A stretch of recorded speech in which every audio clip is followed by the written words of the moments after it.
Review of Andrew Naselli's No Quick Fix, Lexham Press, 2017, by Tad Trapp.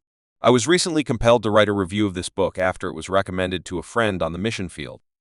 Naselli's work has gotten many commendations from evangelical leaders. Sadly, this shows how poorly informed the broader evangelical church has become about its own history and identity. Below is just a sampling of the book's major flaws. 1.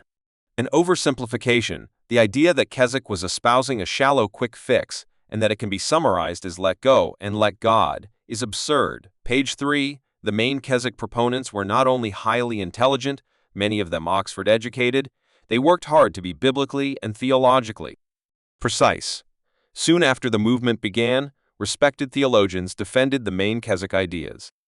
The notion that these beliefs are novel is also a gross oversimplification. Page 7, Keswick proponents did not see their views as novel. They found historical precedent in, for example, The Gospel Mystery of Sanctification by Walter Marshall, 1692, considered by many to be the greatest work on Christian sanctification ever penned. This work predates Keswick by almost 200 years. It is simplified and shortened for 19th-century readers by Keswick speaker Andrew Murray in Sanctification, The Highway to Holiness, 1884. 2. Confused on the facts. The author oversimplifies and convolutes the historical and theological data. He seems to be unclear, for example, about the distinction between a gift beyond salvation for power in ministry and an additional gift for sanctification. His statement that Moody, Torrey, and others believed in a second work related to sanctification is simply false. 21. For them, it was about power for ministry, not holiness of life. Naselli's statement that all Pentecostals equate the second work with sanctification is also false. 20. Thus, the graph of Pentecostal sanctification on page 21 is flat wrong.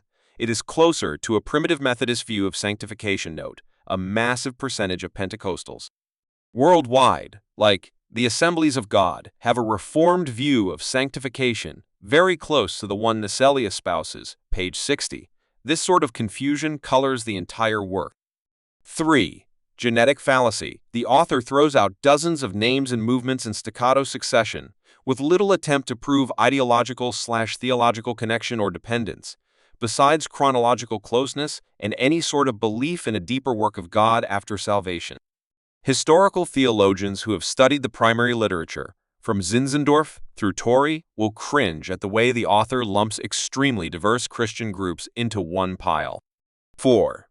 Naselli's loudest complaint is that Keswick presents us with two classes of Christians, the haves and have-nots. See page 49. The obvious counterpoint to make here is that the New Testament regularly presents a similar have versus have-not dichotomy. Commands like walk in the Spirit, Galatians 5:16, or be filled with the Spirit, Galatians 5:18, or consider yourself dead to sin, but alive to God, Romans 6:11, point to two potential states of Christian existence. Such commands are given so that Christians who struggle, that is, the have-nots, might press through and find victory. Keswick is simply emphasizing a blessing that many Christians are missing: God's power to overcome sin.